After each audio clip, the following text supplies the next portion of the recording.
Monisha, for the invite. So it is one of the great initiative where you are interacting with inclusive practitioners and understanding and creating a awareness about inclusion journey. I have multiple reflection about my inclusion path and journey. I come from an educator's family where I have seen my father and I have done multiple work with my father on social development, community enhancement, or it could be working with him for access to education for rural segment, how we can help rural schools in the construction of toilets. So he was more into community enhancement, how we can create a better livelihood for the community, especially underrepresented groups.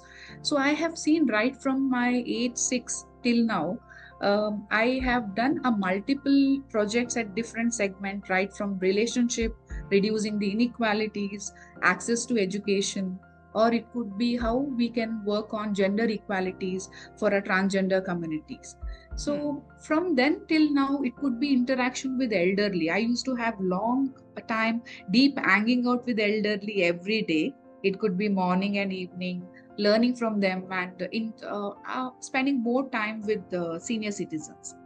So we wanted to do something similar to this nature, but in that age, I had less of life position and experience, was not clear, okay, where it will lead to and what I have to do. But there are some of incidents which had a lot of influence on my life. So I will narrate some of the incidents which created an impact, and I thought, okay, something we have to do for this community, and that drive me to set up my own venture that is inclusive. Amazing Yes. how, when you get exposed from a very young age, and these things are not taught in school, right? I keep telling my children the same thing that, when it comes to just having compassion, just to understand what every human being is born with it, by the way, so just to nurture that and take it to another level where it becomes a part of your life. I think the whole process of inculcation starts at a very early age. What a beautiful example. So I feel inclusion is more about you will learn from the exclusion. That is a concept of inclusion which I feel. If I could narrate, I have around 50 to 60 No, I'm sure. narrate. I'm sure. In fact, this makes me think, Veena, we all have experiences, right? We all have similar Yes. experiences as we are growing up, because the society is made up of different kinds of people, right? And as a child, you really don't know the scientific or the medical background of people who look different and who behave differently, etc.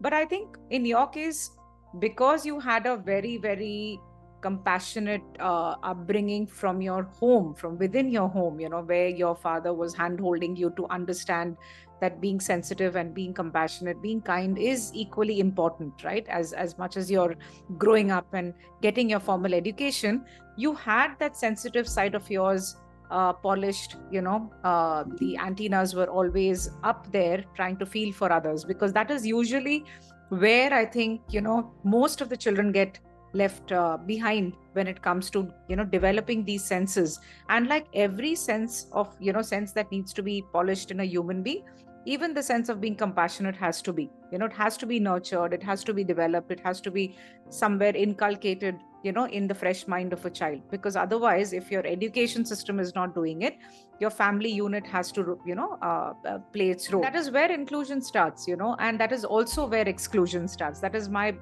very, very strong belief and understanding. Today, Veena, you are who you are. You are doing some amazing work. Inclusive is one such avenue that you have chosen to grow and serve the society with. Why don't you tell us a little more about your initiative, which is called Inclusive? So here, Inclusive is a social impact startup with the vision of creating inclusive and accessible societies. Our entire mission is to create a barrier-free environment for people with disability and the elderly. So the concept started, I have enrolled myself for PhD at NITK Surathkal. So I have started studying on employee experience initiative of different countries, considering culture environment, that is more on inclusive culture at different countries, different frameworks for inclusive culture. physical environment of different countries, and from Indian scenario, what are the law and policies. And when we talk about private and public establishments, that is more on how we can create a barrier-free environment. We have RPWD Act, so that specifies how your entire environment should be. It could be. So my third construct was more on technology. When we have visually impaired community, how our entire technology is web accessible. So then I also studied on flexible working arrangement at different scenario for neurotypical, neurodiverse, and also for inclusive experience considering locomotor disability, all 21 kinds of disability. So then I got a broader understanding about the sector at real estate from a design context, from a sustainability context, and also from creating an inclusive society. What are the things we have to look into? Because there is no universally applied one model or one framework fits your organization. So every organization, they have their own internal policies, equity policies. Absolutely. Things are different, and some they give a terminology of ESG, some they give terminology of sustainability development goals. So we have created a framework which is comprehensive, which is patented. Considering all this framework from an Indian context, we also give services at Asia Pacific level. We are working on multiple projects. We provide comprehensive accessibility solutions to workplaces. So in this, we do a built environment accessibility audit. That is, if you have a building which is already in a physical setup, we we have a process. We give that pre-requirement process, prerequisites for the organization, get the basic understanding from their internal policy, and we also have our own framework set for the built environment audit. So we will go and do the audit with the community.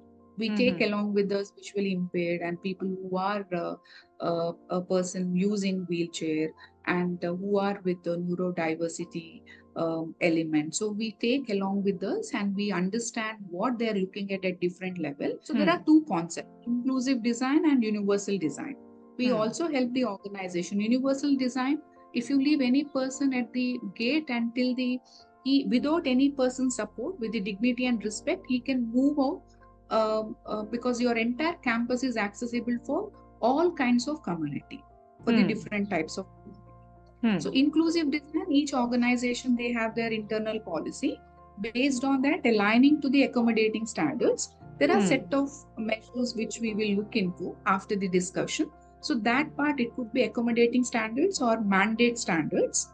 So that we will give a solution. Veena, when you say universal design and inclusive design, is inclusive design over and above the universal design standards, or is it a subset? Is it within the gamut of universal design? Yes. So universal design is like whole, and inclusive design is part of universal design.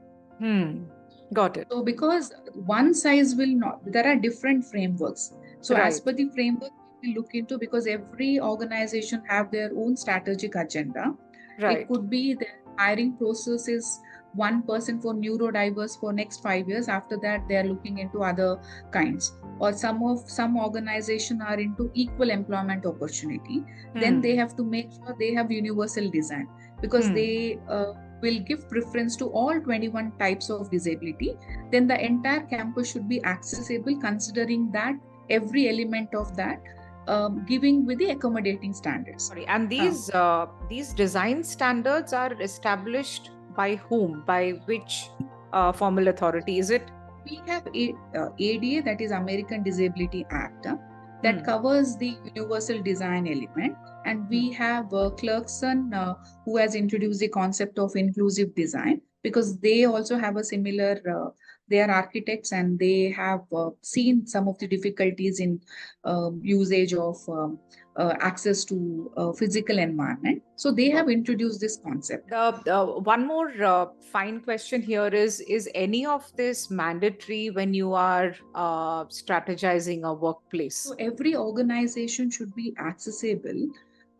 As per the law, June 12th, 2022, based on the Supreme Court, the notification, They have given every physical environment should be accessible. Otherwise, they are have to pay the penalty, which varies with 20,000 to 5 lakh. So that is a range because based on the square feet and each building have to pay the fine of 5. So that is a penalty which is associated. So in Understood. the implementation stage, there is a huge gap because some setup and organization do this as a part of tick box because they need a clearance. Some they do it with the intention of creating a equity approach for all the community, for all the stakeholders. Some consider this as a part of ESG and then do it. Some they also associate this with their CSR fund. They feel okay, it is more of HR driven approach, not a business driven approach. So each organization have a different thought process when we are implementing this, because we have interaction with facility heads, design directors, and the global HR, the global DEI, diversity and inclusion heads. So every organization have a different job description who is taking care of this initiative to drive this. I think that is where they lack clarity key under which vertical does this fit in, right? And I'm sure you're having a hard time also because most of the organizations are already established, they are already functioning, and they might be looking at upgrading to the current required standards, at least the minimum standards, as most of them want to go ahead for. Do you have those kind of interactions also, where an establishment which is already functioning wants to upgrade and become meet the standards that are required, at least the bare minimum? So we have, there are different, some of the organization, if you look into fintech, because as a part of their strategic alliances, it is mandate for them. So we could see that finance organization are doing this, driving this effectively from 2020. But other organization more on Indian context, there is a lot of awareness. They are doing it, okay, we want to do because they are getting to know it is mandate now, every spacer should be accessible. So that is built and audit we do, and we give recommendation. We are more solution oriented. We give them, we believe there is a solution for everything. As I said, we have a comprehensive framework which is patented. So we look into that, and we also certify the organization at 3 level. Level 1, level 2, and level 3. Level 1 is more of a mandate standard, which is a kind of accommodating standards for that organization, which we feel based on the community. For example, if you have more of speech impaired and hearing impaired community working with you, we suggest there should be a loop device which should be implemented at different stage. If we have more of people with locomotor disability, then we will look into spaces are accessible for the wheelchair access. So if you have more of visually impaired candidate working, we will see all the signages, directive signages, informative signages with the braille and tactile to it. So braille, tactile is a popped up the content so that they can feel and they can understand. So it will be easy for them for pathfinding. So there are different scenario, what community is working. Based on that, we customize and we tell them, we make them understand why it is important, and more than the solution, making them understand, sensitizing them on the approach, why it is required and how it will be useful to the community at a larger run. This is sounding amazing, Veena. Before you continue to tell me what are the other things Inclusiv is doing, do you also deal with government organizations, educational institutions, or is it just right now sort of restricted to workplace? We are working with educational institution. We have signed the NDA, so I cannot name the organization. We are working with aerospace organization, e-commerce industry. We are also with core IT sectors. We are working with 2 national importance educational institutions, and so we have associated with good brands which are popular in global market as well as from Indian markets. Perfect. So we are also getting into, we are collaborating. We have a social impact project where we work on how to how we are collaborating with government and authorities and at local and regional and international level, where we can create a awareness at different. It could be on disability inclusion, sensitizing them on hiring, purple hiring, that is more of hiring people with disabilities, and also helping them how we can make public places accessible at the different level. Along with built environment audit, we also do accessibility consulting, that is design diligence. We work with various architectural organization because they have their concept note ready. Then it is mandate for all these architectural organization now they should have an inclusive consultant, because as it is mandate. So this inclusive consultant are disability experts, where they will give them a broader overview based on the internal policy of the organization, or also understanding what should be their future of workplace. They're looking at more from aligning everything. It could be their lighting, the flooring, considering the broader community. This is To the sounding larger like community. a beautiful song to my ears, honestly, because for the maximum number of years that I was serving in the industry, I think we kept. I remember the internal boardroom discussions about how the design needs to be inclusive, and they said that these are the basic requirements. Maybe a wheelchair toilet, a ramp to the wheelchair toilet, or maybe those basic vertical lifts accesses. But this is sounding like absolute song to my ears. Veena, please tell me all the other amazing things that Inclusiv is capable of doing. It is more of dignity and equity approach, where we are including them in the process of design. So that is a approach we follow. That is design diligence and accessibility consulting audit with this certification that are of 3 levels. As a part of social impact, where we capture voices and experiences of communities based on their experience towards accessibility and inclusion. So that every week we publish that as inclusive e-voices. So as of now, we have published around 36 e-voices, where we have covered around 12 to 13 types of disabilities. We can approach the authorities with this when we have 100 plus voices. So we can tell, okay, these are the 15% of the global population are facing some kind of challenges towards accessibility and inclusion. So there is the way to look this segment in a different context. So see, each one have you have your NGO and social approach to it. We also have a equity approach to it. We have societal approach to it. We have a government approach to it.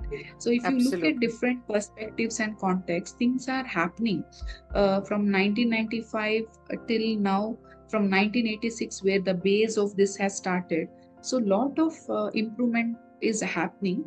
We want this should take, we have to take this to the next level.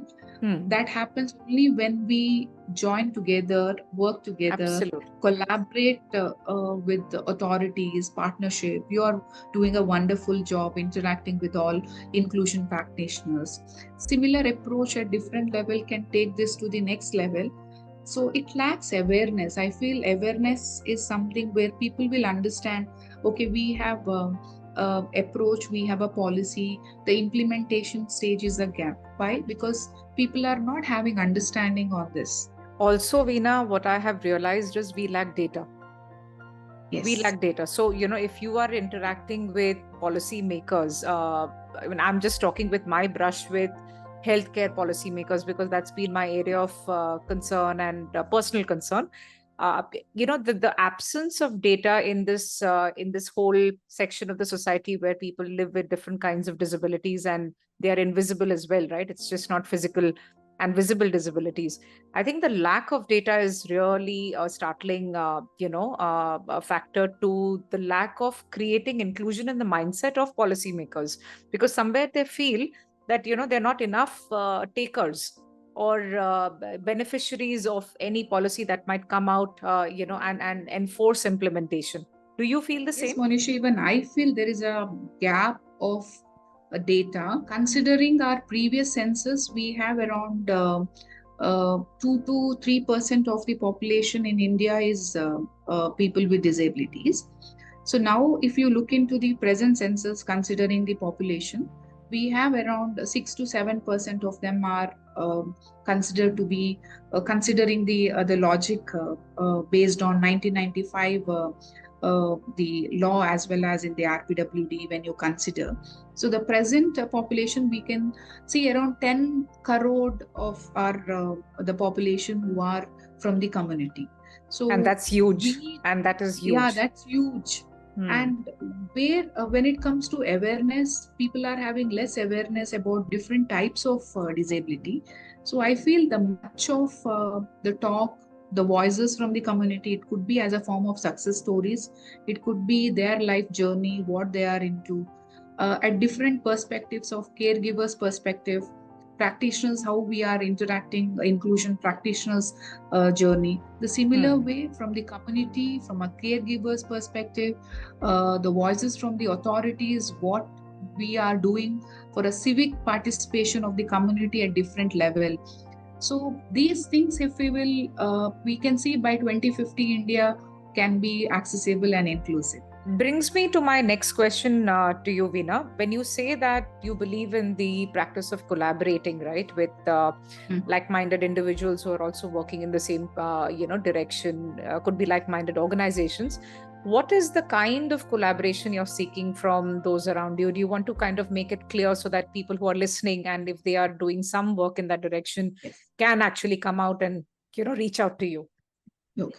So as of now, I have been associated with Rotary Electronic City, and driving a DEI Diversity and Inclusion Chair.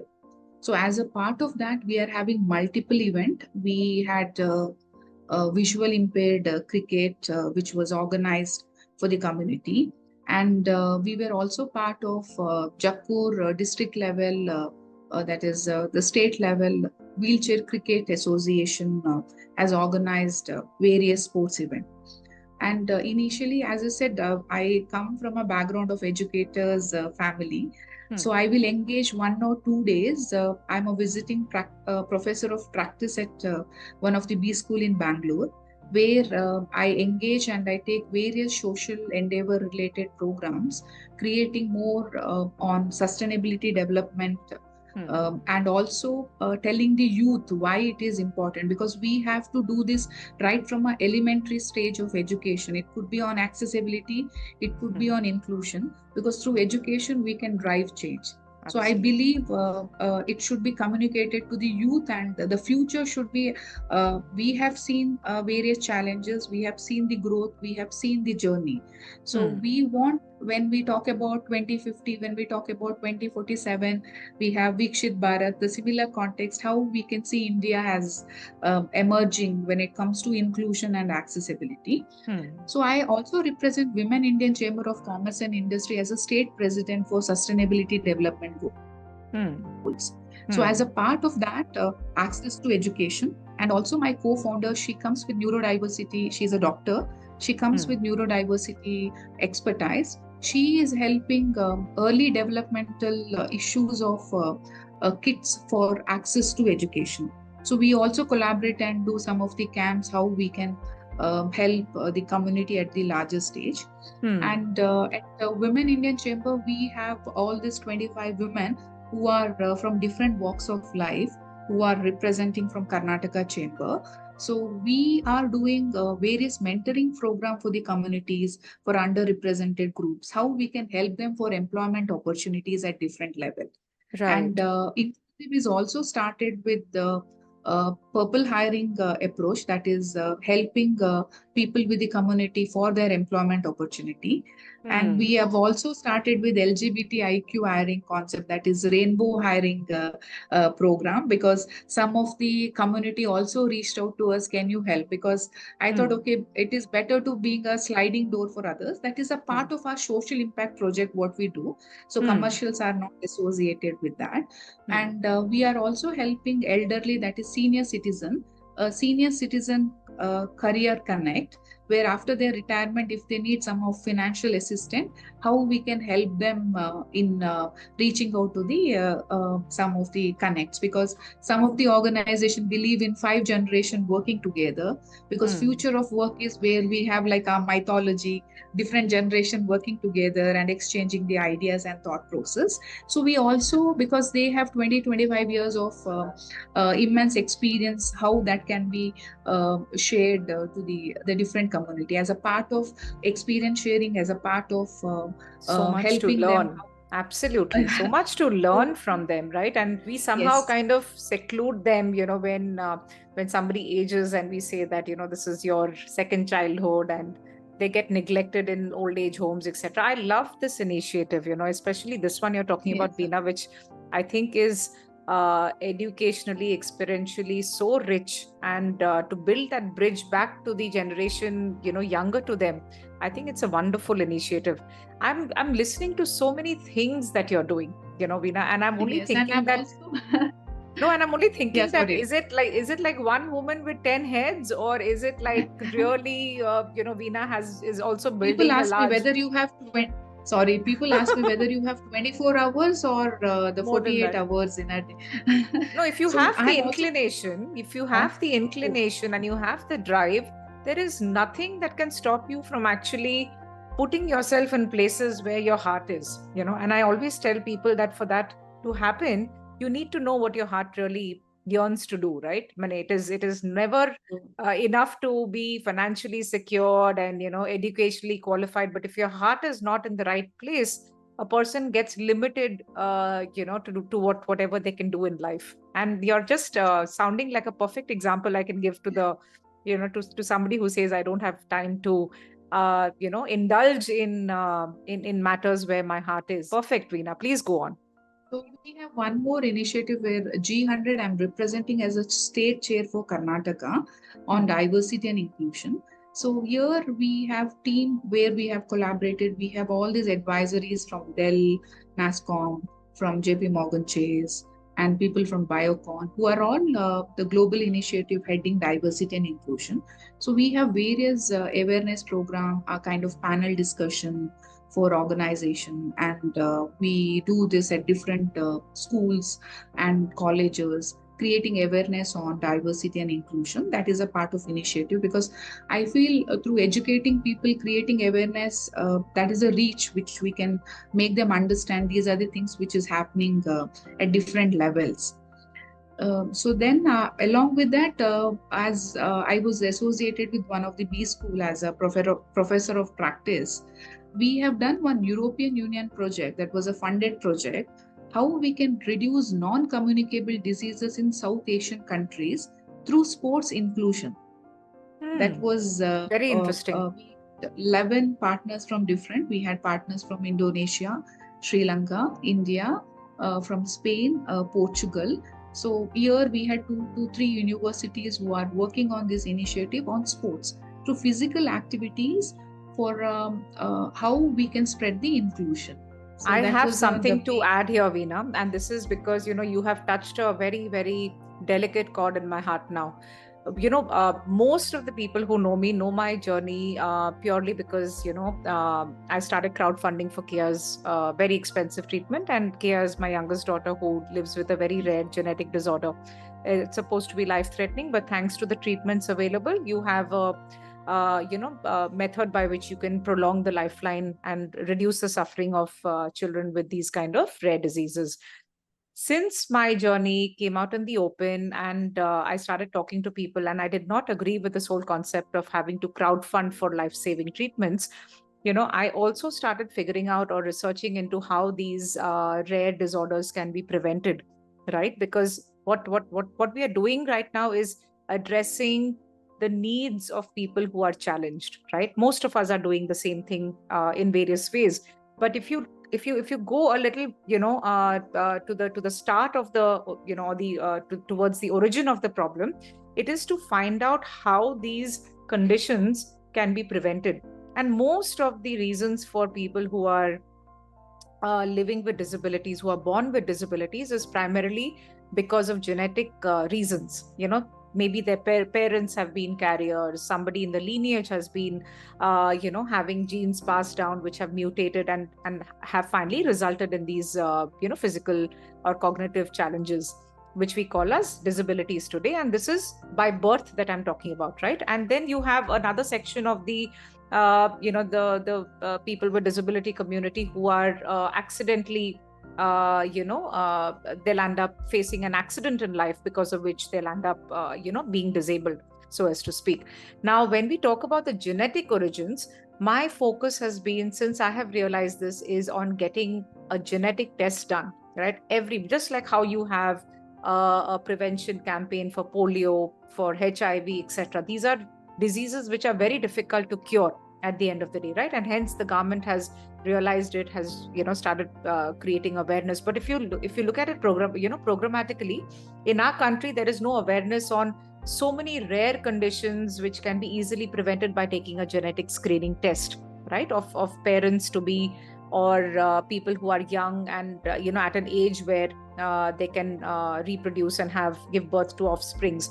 And I think 6,000 of these very, very rare conditions, which are known rare purely because we don't have data and numbers on them, can be checked and screened through this genetic screening, right?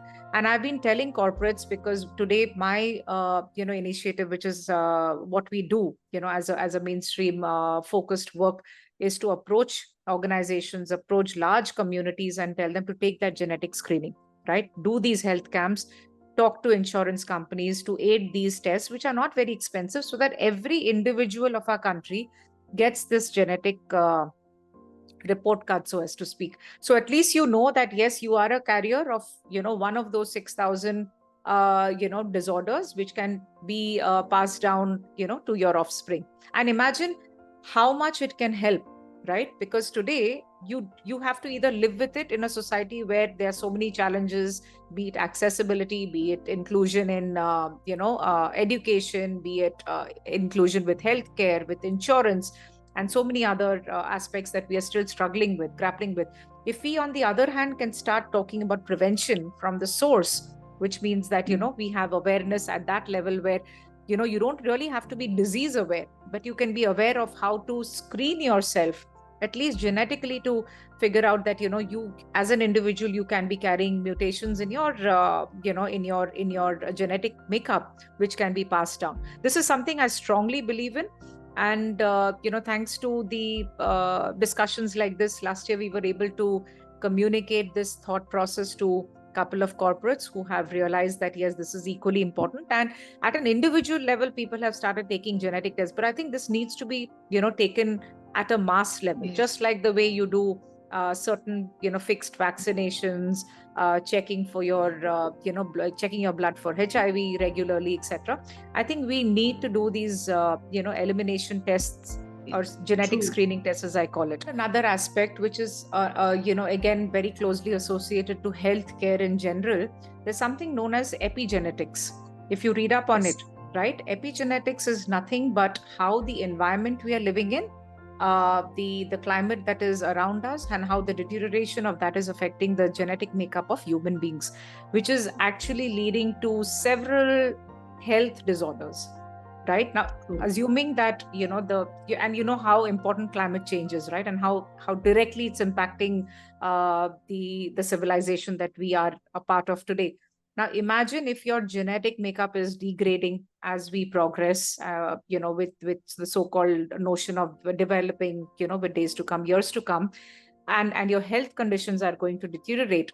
That means your population on the other side is also going to increase, which means that no human being who thinks that they are completely able and fit to, or rather get fitted into the ableistic side of the society is going to keep reducing with time to come. So somewhere I feel sensitizing ourselves, being future ready to, extract skills of people who are differently abled, I think is going to set that organization or that workplace or that educational, body apart. Because if you're not able to be ready for future, extract the skills of people at different levels of abilities, you'll be leaving out a large population of people, who otherwise can contribute to various aspects of the society. I wanted to inject this information here because this touched a little chord, which is very close to my heart when you said that, the awareness level is required at a health level. Yes. Veena, is there anything that you feel stands out? I know you're now talking about working in different aspects of inclusion, but anything that is standing out as a very, very serious area of concern to you out of all of them, which needs to be really looked upon together? I feel mainstreaming should be accessibility. So when we talk about inclusion, it is associated with accessibility. Access to education, access to employment. I feel access is access to equitable opportunity for everyone, including civil participation. So where we have representation of the community at different levels, so even they can take a decisions, and that can value add for better future, to create accessible and inclusive societies. We all have, I think, got sensitized, at different levels because of our own experiences, of our own, journeys, etc. Right? And you never know which aspect of the concept of inclusion we are not thinking about, because it is such a vast topic. It's such a vast topic where it applies to every aspect of our life. And I keep sorry, I keep saying this to anybody who says, who is the community that you are addressing? And I say that it is all of us. It is not just some of us, because I don't know of a single human being, who is born and who dies without going through the phase of disability. I don't know of anybody, Veena. Tell me if you know of anybody. Any child who's born, any child who's born is born taking the support. The child grows up taking support. The individual ages and leaves, the body taking support again. And Veena, this brings me to the end of our podcast. I am only very, very grateful to you for having taken this time out and sharing everything that is close to your heart and what you're doing, and your future aspirations with the work that you have started. I hope, wish, and pray that you achieve all of this and more, honestly. And if there is ever anything that I can do for you, please remember that there is this lady who is willing to go all out for people who are working as dedicatedly as you are. So thank you so much for taking time out, and have a great life ahead, Veena. Thank you so much for giving me time today.